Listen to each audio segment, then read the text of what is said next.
स्वागत है आप सभी का आपके यूट्यूब चैनल जैन सर में। पिछली वीडियो के माध्यम से संस्कृत व्याकरण के अनुसार मैंने आपको कारक क्या है उसकी बात बता दी थी और पहला कारक जो हमारा होता है कर्ता कारक, उसकी बात हमारी हो चुकी थी।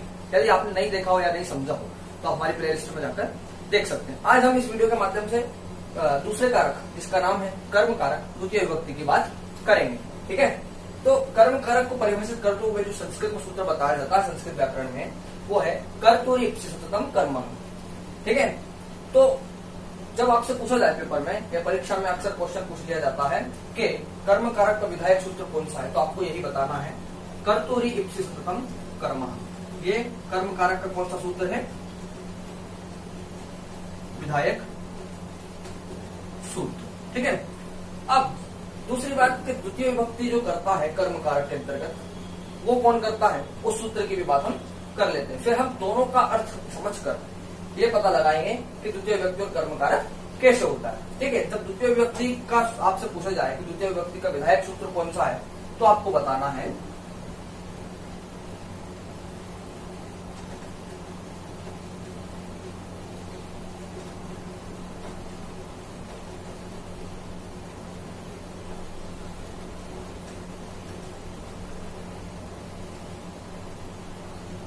कर्मणि द्वितीय।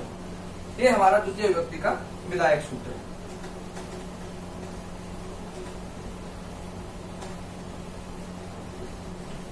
ठीक है, अब हमें इन दोनों सूत्रों के माध्यम से ही कर्म कारक और द्वितीय विभक्ति को समझना है। पहली चीज कि यदि कर्म कारक की परिभाषा पूछी जाए तो कर्तुरी सततम कर्म है और यही इसका विधायक सूत्र भी है। दूसरी बात, जब आपसे द्वितीय विभक्ति की बात पूछी जाए कि द्वितीय विभक्ति का विधायक सूत्र क्या है या द्वितीय विभक्ति कर्म कारक में कैसे होती है, तो कर्मणि द्वितीय सूत्र के माध्यम से होती है। चलिए अब समझते हैं हम कि कर्मणि द्वितीय क्या है और कर्तुरी सततम कर्म क्या है। ठीक है, इसका मतलब देखते हैं। पहले हम देखते हैं कर्तुरी, इसका मतलब होता है कर्ता। क्या होता है? कर्ता। दूसरी बात इप्सित, इसका मतलब होता है चाहना। और जब हमने इसमें तम और लगा दिया ना, तो इसका मतलब होगा बहुत अधिक चाहना। क्या हो गया? बहुत अधिक चाहना।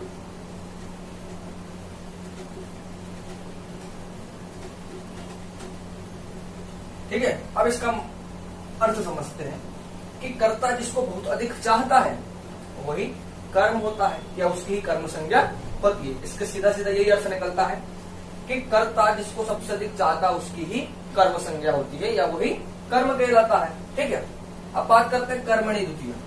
ये भी एक विधायक सूत्र है। इस सूत्र के माध्यम से कर्म की द्वितीय विभक्ति हो जाती है। कर्म की द्वितीय विभक्ति हो जाती है चूंकि कर्म दो प्रकार के बताए जाते हैं। ठीक है, थोड़ी सी बात यहाँ समझने वाली है कि कर्म दो प्रकार के बताए जाते हैं। पहला होता है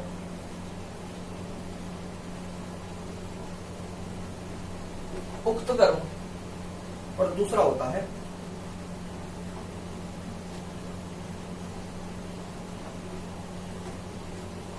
अनुक्त कर्म। ये दो प्रकार के कर्म यहाँ पर बताए जाते हैं। अब इन दो प्रकार के कर्मों में जो ये अनुक्त कर्म है, इस अनुक्त कर्म में होती है द्वितीय विभक्ति।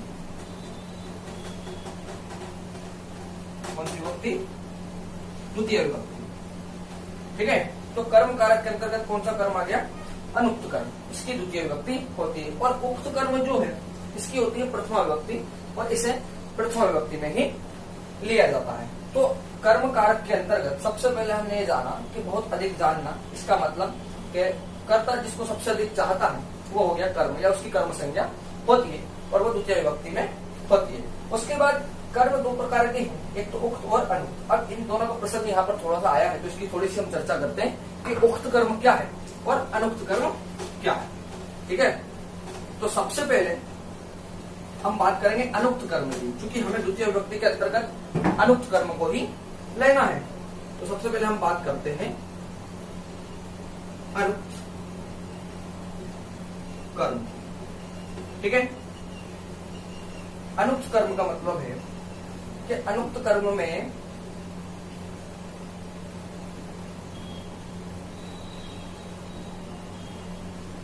कृतवाच्य होता है और उसके बाद उक्त कर्म।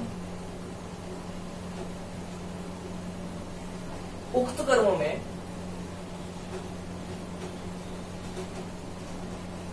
कर्मवाच्य होता है।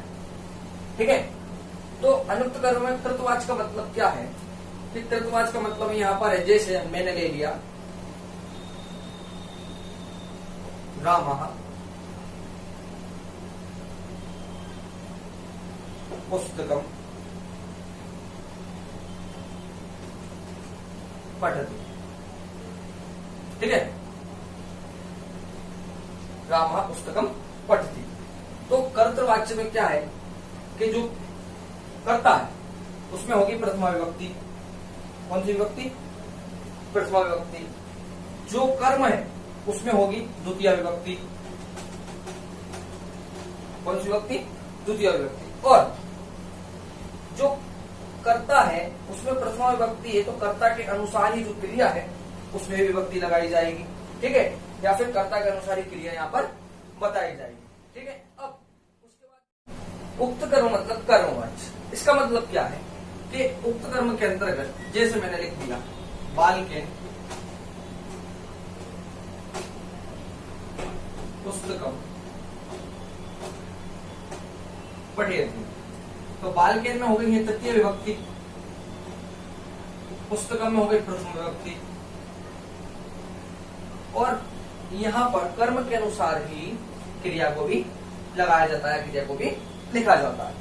तो उक्त कर्म जो है वह कर्मवाच्य होता है, तो इसका मतलब क्या है कि यहाँ पर प्रथमा विभक्ति होती है कर्म में, और अनुक्त कर्म में द्वितीय विभक्ति होती है कर्म में। इसलिए कर्तुरीच्छ सप्तम कर्म में कर्म कारक द्वितीय विभक्ति में कौन सा? अनुक्त कर्म की बात की जाती है, ठीक है। और अनुक्त कर्म के बाद यहाँ पर द्वितीय विभक्ति होती है। यदि आपको ये वीडियो पसंद आया हो तो इसे लाइक और शेयर जरूर करें, और हमारे चैनल को सब्सक्राइब करें ताकि आपको अगली वीडियो की जानकारी मिल सके।